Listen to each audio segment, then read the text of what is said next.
I told people they test stuff out in California first, and then they start implementing all this stuff in other places. And I remember when I said this, when I said, hey, they're racially enforcing these rules.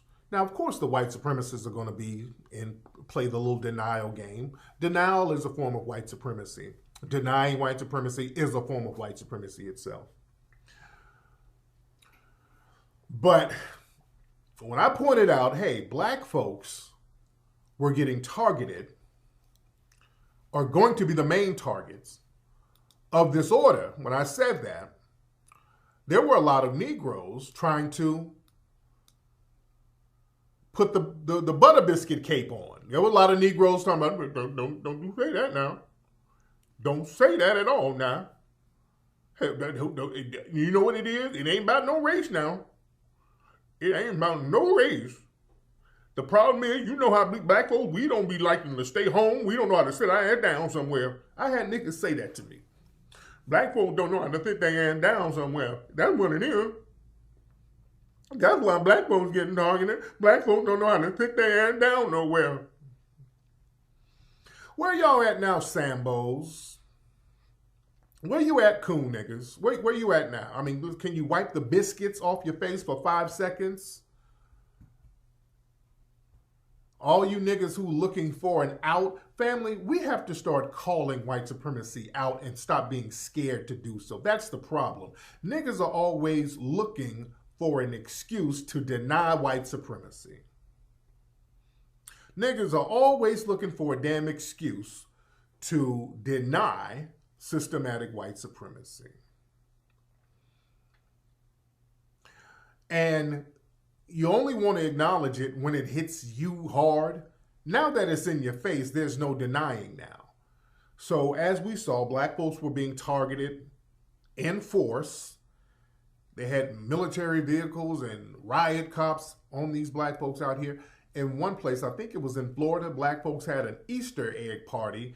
They came down, you dig? They came down and got at them. They came down and got at the black folks. In Mississippi, there was a black woman who was arrested because she was outside with COVID. They said she had COVID and she was outside.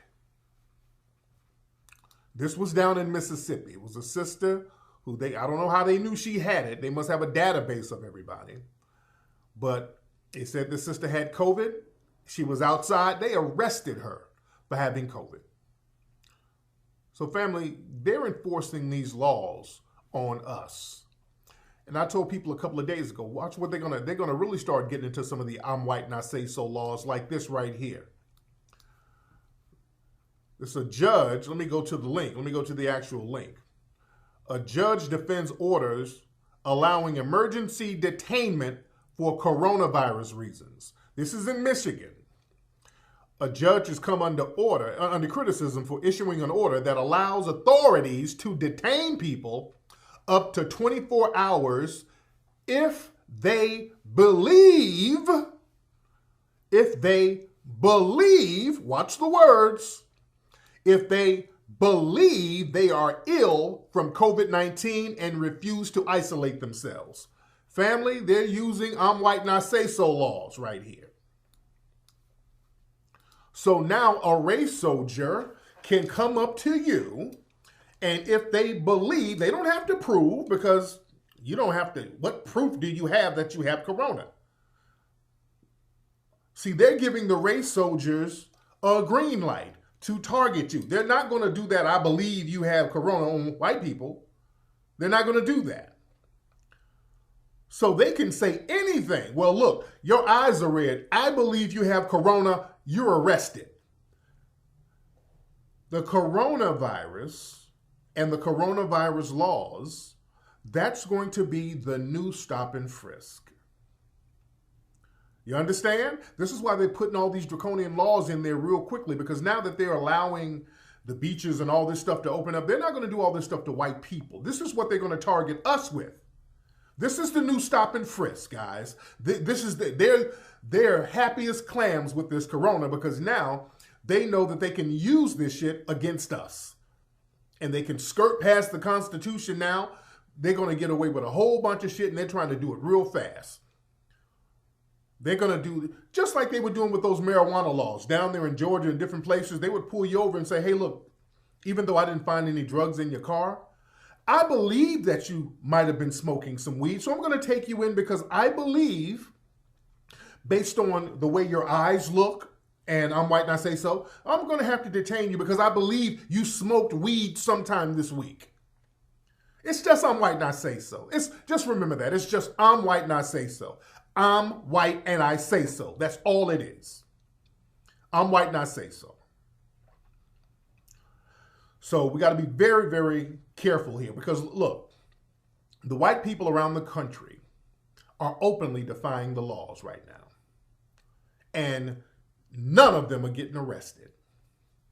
This is showing you what these laws were really about, which is what I told y'all from day one. The minute I heard about the laws, the coronavirus laws, I said they're only going to be enforced on us. Don't you be saying that now. Don't you be saying that now. Everything about no race. And shut the fuck up. Stop being scared Negroes and stop being afraid to acknowledge the truth. Let's stop being ashamed. Let's stop being afraid. We're in a system of global white supremacy. Once we acknowledge that, we can come up with ways to produce justice. The problem is too many people are scared to acknowledge that because you don't want the responsibility of producing justice. Around the country, you got white people doing protests, showing up at the state buildings. Out there in Michigan, they were showing up armed. The message that they're sending, family, is those COVID rules and those stay-at-home orders are perfectly fine for the niggers. Don't treat us like the niggers. This is what this shit is about, family. The white supremacists all around the country, as you notice at some of these COVID protests, they got Confederate flags. They got those don't tread on me flags. Now, what does the Confederate flag and all this have to do with a damn virus? This is all about white supremacy. Hey, I'm starting to feel like a Negro. I'm being treated like a Negra. Don't treat us like the Negras now. This is what they're fighting back about. The system of white supremacy is all about not being treated like us. They don't have no problem with the shit happening to us. But the minute you start treating white folks like you treat the Negras, they stand up and say, wait a goddamn minute. You understand? Let me let y'all hear a sound clip from a reporter in Michigan, by the way.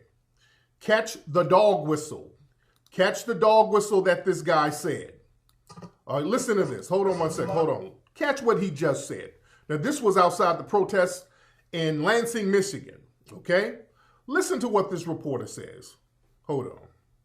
Here. A lot of the people I talk to, Bill, say they're okay with a stay-at-home order, but they think it shouldn't be one size fits all. For example, there are a lot more cases in Detroit than there are in rural parts of the state. That's unbelievable. Great to keep an eye on it. Okay, I'm going to play that one more time. Thank you. It's first responders here. A lot of the people I talk to, Bill, say they're okay with a stay-at-home order, but they think it shouldn't be one size fits all. For example, there are a lot more cases in Detroit than there are in rural parts of the state. That's unbelievable. Okay, so he said a lot of people are okay with the stay-at-home order, but it shouldn't be one size fit all.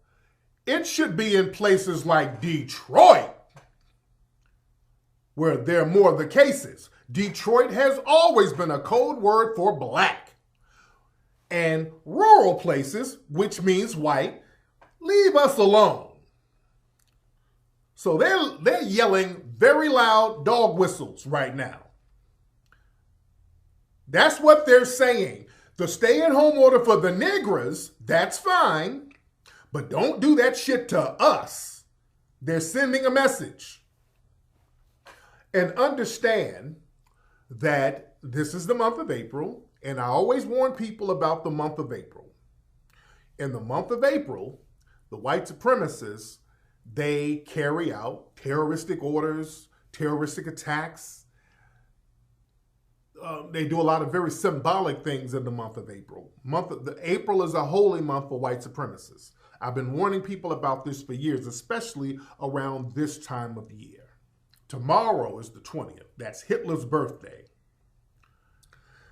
We got to stop begging for some non-existent white allies. We got to stop begging for that. When we stop begging, Van Jones, forget about that nigga. When we stop begging for white allies and stop looking for compassionate white people who don't exist, who's going to help us, because they're not going to help us. We'll do much better. See, white society, when something happens to them, they know there are no other white people are going to help them get justice. There's no white people to beg to because, look, damn business. Yeah? And that's exactly what they do. That's why when you see all these tanks being rolled into all these cities, you see them clearly not using them on white people. They're clearly not using these tanks on white people at all. They're not using these tanks on them at all. Because white people out here just openly saying, fuck these laws. I'm coming out. If I got corona, oh well. So none of these tanks are being used on them. Yeah? So when we got to get out of begging mode. We got to get out of begging mode and trying to find compassionate white people. And again, what they like to dangle in front of black folks is interracial acceptance, interracial sex. If you look at all the television shows and movies now, it's all interracial couples, primarily white men and black women. But a lot of ghetto gagger Twitter was upset with that. How do you show black as fuck? That woman light-skinned it. And that's what I don't like about bedwench Twitter, because they'll sit up and say, they'll talk about representation. How come ain't no dark-skinned peoples in there? They'll sit up and talk that shit, but these same mammies and bedwenches, that other show on Netflix, that reality show where the black woman got engaged or got down with that white man, boy, slave play Twitter was just beaming with pride. Oh, you go, girl. Go and get your zaddy, girl. Get your white knight, girl. Get your white knight, girl. Boy, the eyes were bucking. Oh, the eyes were really bucking. Y'all were cool with Netflix when they had the sister with a white zaddy. Y'all didn't have a problem with representation matters. Representation matters. Y'all didn't have a problem with that. That black love shit goes right out the window when zaddies show up. Yeah, Love is Blind. Yeah, Loving versus the state of Virginia Twitter, they're perfectly fine with Love is Blind. Oh, Love is very blind when daddy come in the room. When white zaddy come in the room, yeah, Love is very blind men. Yeah? Oh, when white daddy come in the room, boy, they snatch that kente cloth right on off, don't they? Ooh, go zaddy. I just want a zaddy too. It did. Yeah, social media is full of mammies. And let me tell you something. I've been seeing, as you notice, if you look at TikTok, you see a lot of these white supremacists are just going very ham with their anti-black racism on TikTok. On TikTok, these white supremacists are getting very bold with their anti-black racism. They're getting very bold with it. And while Negroes are out here doing coon videos talking about, I loves me a white daddy and I loves me some white women, y'all doing, oh, I just joking, I'm just playing when I said it though. I'm just joking. Y'all don't understand how TikTok works. I be on here joking. While y'all joking, quote unquote, about being plantation Negroes and plantation mammies and bedbugs, these white supremacists are joking about your stupid ass being inferior to them. So understand what you joke about. Understand what you joke about. Yeah? See, we got to understand how the game works out here, and we got to understand when people are setting up things to, try to take us out. And we always got to keep our eye on the ball. We got to stop being distracted. Even if we're distracted by certain things, we keep one eye on the bullshit and another eye at the door. For example, when everybody on Black Twitter was watching the Teddy Riley babyface battle,